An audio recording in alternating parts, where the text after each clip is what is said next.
Boa noite, meu nome é Oduvaldo Cruz, aluno do curso de mestrado em Ciências Políticas. Nosso objetivo hoje é efetivamente estabelecer uma análise de conjuntura do governo da presidente Dilma. Antes de falarmos efetivamente na conjuntura atual, se faz necessário estabelecermos um pequeno paralelo do governo passado, do governo Lula, para chegarmos então a essa crise, tanto do ponto de vista econômico, como do ponto de vista político. Inicialmente, eu gostaria de dizer que essa conjuntura ela é extremamente desfavorável à presidente Dilma, haja vista que houve o aprofundamento da crise econômica, que começou com a crise imobiliária norte-americana. Outra questão que a gente deve levar em conta é que a pequena diferença de votos entre a Dilma e o Aécio faz com que se tenha a impressão que o processo eleitoral ainda não acabou. Nós temos a nítida impressão de que o palanque ainda não foi desmontado. Haja vista que o PSDB tem, mesmo estando dentro das regras do jogo, no seu papel institucional de fazer a política, mas a mim me perpassa a ideia de que há um sangramento muito grande da presidente Dilma, estão sangrando demais. Esse sangramento ele é ruim na medida em que sangrar a presidente Dilma nesse momento é sangrar o povo brasileiro. E o povo brasileiro não merece ser sangrado da forma como está, embora entendendo que faz parte das regras do jogo. O colega que me antecedeu de agora, o Tarcísio, professor Tarcísio, colocou com muita propriedade que urge a necessidade de um pacto suprapartidário em torno de uma governabilidade, o que seria importante para a República e o que seria muito importante, acima de tudo, para o Estado democrático. A Dilma, a presidente Dilma, ela comete, no nosso ponto de vista, no nosso entendimento, dois erros crassos. Um foi querer intervir na eleição da presidência da Câmara dos Deputados, quando coloca o seu apoiamento ao Arlindo Quinalha. E nós sabemos que o vencedor, o presidente da Câmara, iria exatamente dar um troco. E ele está dando. Num país que tem uma Constituição com governo, sistema presidencialista, mas com uma Constituição, na sua essência parlamentarista, há necessidade de que se tenha sempre uma maioria no Congresso Nacional. Nenhum presidente consegue governar se não tiver a maioria no Senado e na Câmara. Isso é que dá sustentabilidade política, porque senão nenhum projeto do governo passa. E governar dentro de um Estado democrático de direito, em que o Poder Executivo precisa efetivamente do apoiamento do Legislativo e não tendo, isso é um grande obstáculo, isso faz mal à democracia, isso faz mal à República. Outra questão que é fundamental é, quando a presidente Dilma não faz os ajustes fiscais, ela levou exatamente ao aprofundamento da dívida pública interna. O ajuste fiscal teria que ser feito para que não se chegasse ao ponto que chegou. O que nós temos vislumbrado para o ano de 2015 e 2016? Né? Não quero ser pessimista, não somos pessimistas, mas da forma como a coisa está caminhando, a situação econômica ela ainda tende a se agravar muito mais do que já está. Por isso que eu volto à questão de que há a necessidade de um pacto nacional. Outra questão que aqui a gente não pode esquecer é que, tendo hoje na República uma Câmara dos Deputados presidida por um PMDBista, que é um partido de sustentação com a Dilma, mas que declaradamente foi à televisão e disse que rompia com o governo, né? Tendo um vice-presidente do PMDB, o vice-presidente Michel Temer, e tendo um presidente do Senado, todos do PMDB, o que nos chama a atenção, e aqui a gente pode dizer com muita propriedade, que nesse exato momento a presidente Dilma não governa. Quem governa efetivamente é o PMDB. Quem está governando é o PMDB. A presidente Dilma passa nesse momento por um processo de extremo desgaste. Me permitam aqui, dentro do palácio, vagando dentro do palácio, sem ter nenhum apoiamento. E à medida em que a mídia brasileira também bate incansavelmente, 24 horas por dia, porque se levarmos em conta que os meios de comunicação estão todos exatamente com a burguesia, com a elite não perdoa um governo de operário, um governo que historicamente deu muito ao povo brasileiro em 500 anos de história do Brasil. Nunca tínhamos visto conquistas para a classe trabalhadora como no governo Lula e no governo Dilma.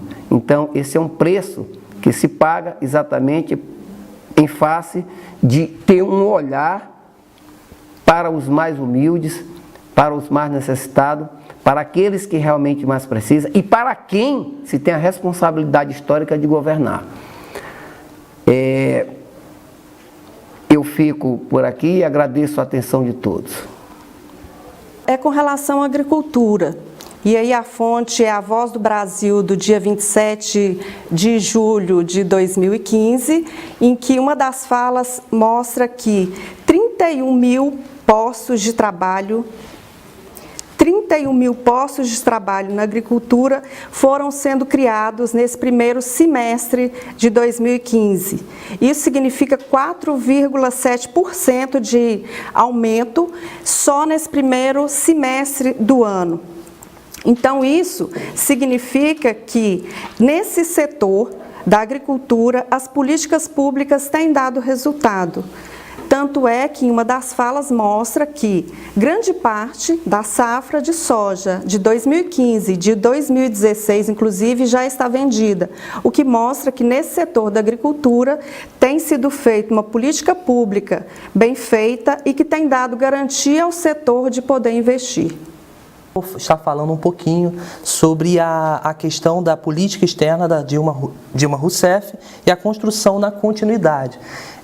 Mais especificamente da questão da diplomacia e da questão das vagas de Itamaraty, que foi se reduzindo por falta da continuidade do governo Lula.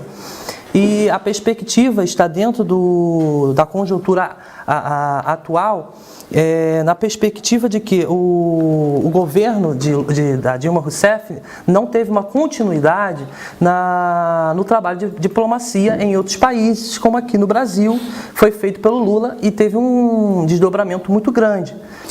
Esse impacto, ou essa desaceleração da indústria, ela vai causar um problema na questão do desemprego.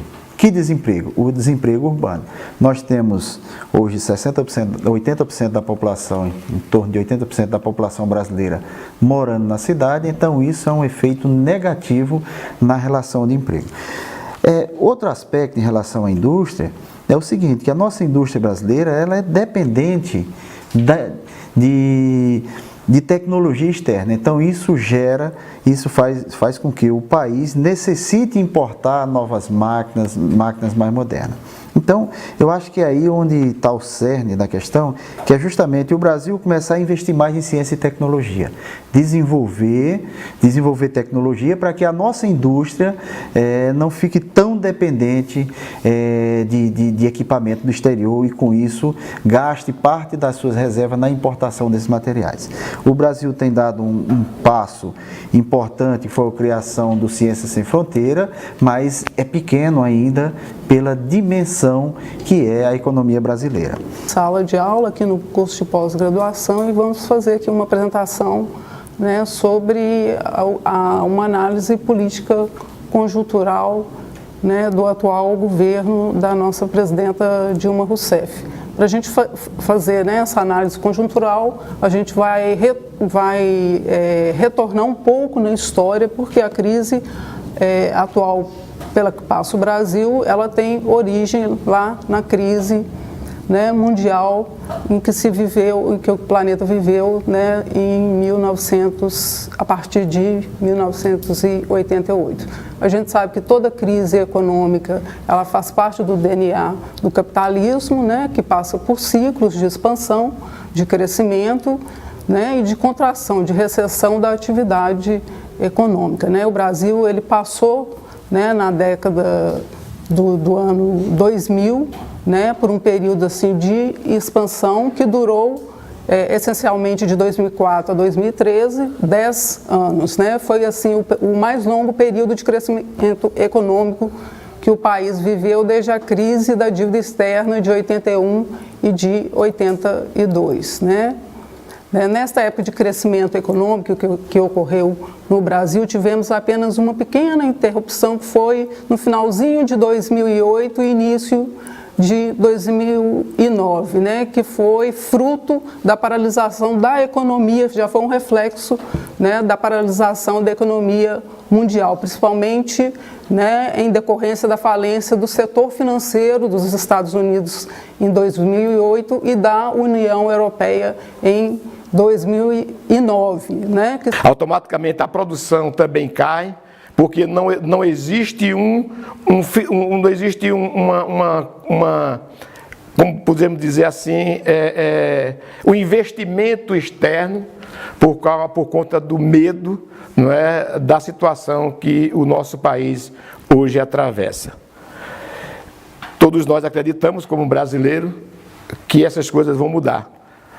Leva um tempo, mas até então, enquanto isso não acontece, nós vamos que pagar esse preço pela falta de, eu acredito, de organização, os escândalos que têm acontecido, e tudo isso vem trazendo dano para as indústrias. Nós sofremos na pele isso, para o comércio, para a zona rural e para todos nós que estamos aqui no nosso país.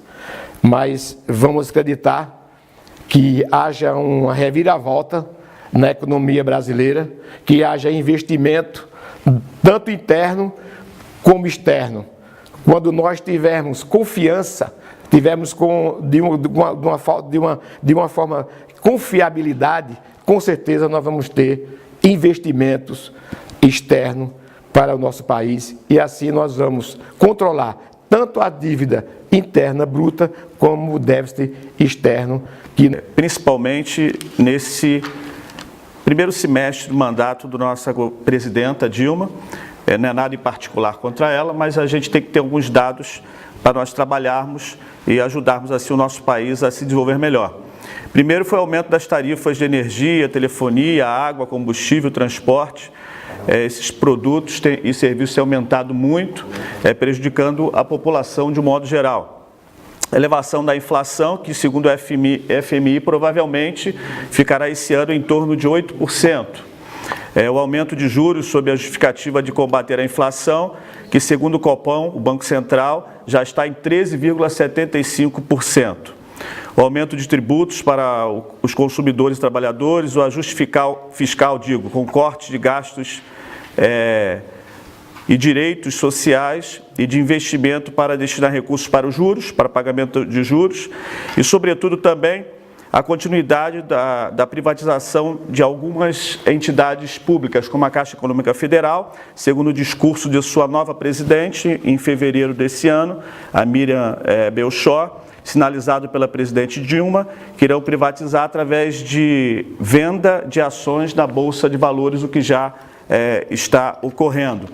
Precisamos agora passar no ajuste fiscal a unificação do ICMS. O Brasil ele deixa de arrecadar 2 bilhões de reais por estado pela guerra fiscal que existe hoje no país. E passar também as medidas estruturantes, as obras estruturantes, para podermos fazer com que a produção ecoe na exportação bem com mais eficácia, com mais rapidez, para que a gente não fique tão dependente dessa questão, desse investimento externo, desse investimento que a gente não sabe para onde vai parar. E com essa briga no Congresso, você teve uma crise entre o Poder Judiciário, entre o Poder Legislativo e o Executivo, feito pelo próprio partido da Dilma,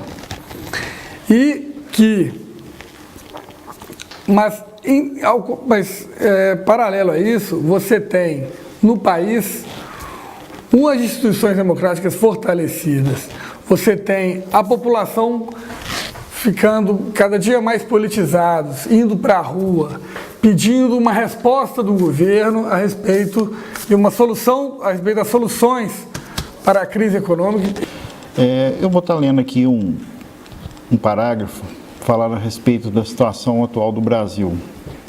Uma análise em um contexto econômico marcado por aspectos como a semi-estagnação econômica, inflação elevada, taxa de juros em alta, transferências de recursos públicos requeridas pelo sistema de dívida em favor de grandes bancos e empresas nacionais e internacionais e a redução da capacidade de investimento público, a tendência que se delineia aponta na direção de confisco salarial, inflacionário e de pressão sobre os serviços e salários do setor público federal.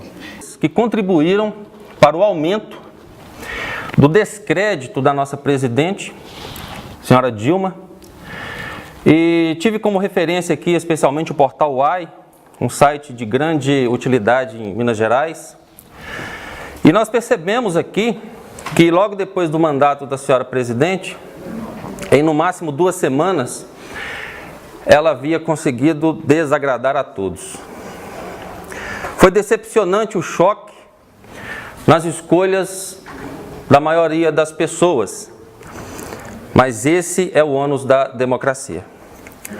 O segundo mandato da presidente fez crescer naturalmente em sua própria agenda a lista de grandes problemas a serem solucionados. A calmaria se tornou um mar agitado. A paz se tornou em confusão.